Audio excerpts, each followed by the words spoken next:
I was scrolling through YouTube the other night when I came across this video that completely caught me off guard. It wasn't flashy or loud, just an older woman sitting comfortably sharing her life story. But what she said, it hit me deeply. It was about manifestation, belief, and what happens when we really trust in something beyond what we can see. She talked about how she got started entering contests. Not just little giveaways, we're talking about winning outboard motors, bikes, trips to Disneyland, even a whole house. And the way she did it wasn't about luck. It was about vision. She said she had read Norman Vincent Peale's The Power of Positive Thinking, and one line changed everything for her. You can have anything you want, provided you know what it is and see yourself as already having it. At first, I'll admit I was skeptical. But then she described how she imagined her husband sitting in a boat with the motor she wanted to win. She didn't just hope she saw it. She wrote her contest entry with that image fixed in her mind and even said out loud, "I wonder how long it will take them to let us know we've won." And 2 weeks later they did. He won the motor. That's when something clicked for me. I realized I was watching faith in action. Hebrews 11:1 immediately came to mind. Now faith is the substance of things hoped for, the evidence of things not seen. That's what she was doing.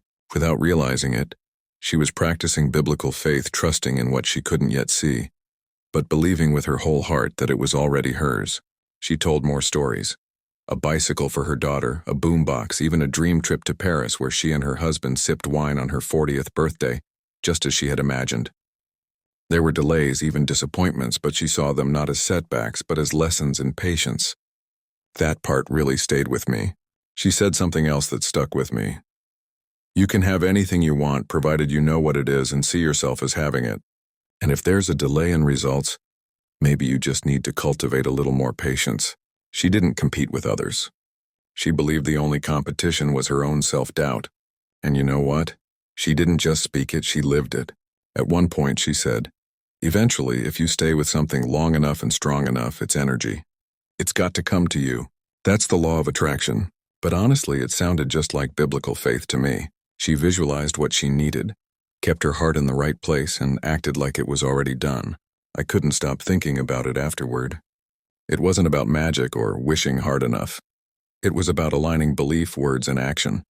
And it reminded me how often I've let doubt or fear crowd out faith. Watching her story inspired me to start changing the way I speak about my life, to declare what I believe God can do, and to live as though the answers are already on their way. That night I closed my eyes and whispered Hebrews 11:1 again. Faith is the substance of things hoped for, the evidence of things not seen. I want that kind of faith. Not just the kind that waits, but the kind that moves with vision, with purpose, with expectation. Because maybe manifestation isn't just a trend. Maybe, when rooted in faith, it's a spiritual discipline, a daily practice of trusting God, speaking life, and walking boldly even when we can't yet see the finish line. Click on the like and subscribe button to listen to more faith-filled stories and Bible verses.